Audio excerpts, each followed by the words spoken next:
Honor Magic 8 Series hands-on first look leaks. R-angle straight screen, with periscope telephoto, metal frame, and camera control button. The Magic 8 Pro looks much like the Magic 7 Pro. The phone's back is flat. The Honor Magic 8 series will be unveiled in the fourth quarter of 2025. October reveals Honor CMO Gurue. The Magic 8 series could include up to 4 models, including the standard Magic 8, Magic 8 Pro, Magic 8 Mini, and a Magic 8 Ultra. Rumors suggest that the Mini and Ultra variants could be announced in early 2026. The Honor Magic 8 series phones are rumored to be available in 4 color options.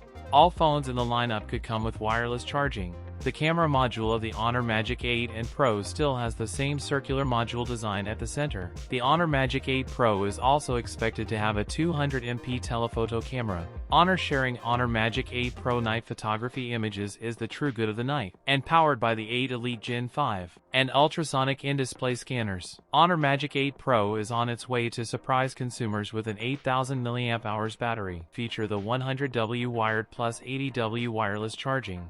That's it for today's video. If you enjoyed it, don't forget to like, comment, and subscribe for more content. Thanks for watching, and I'll see you in the next one.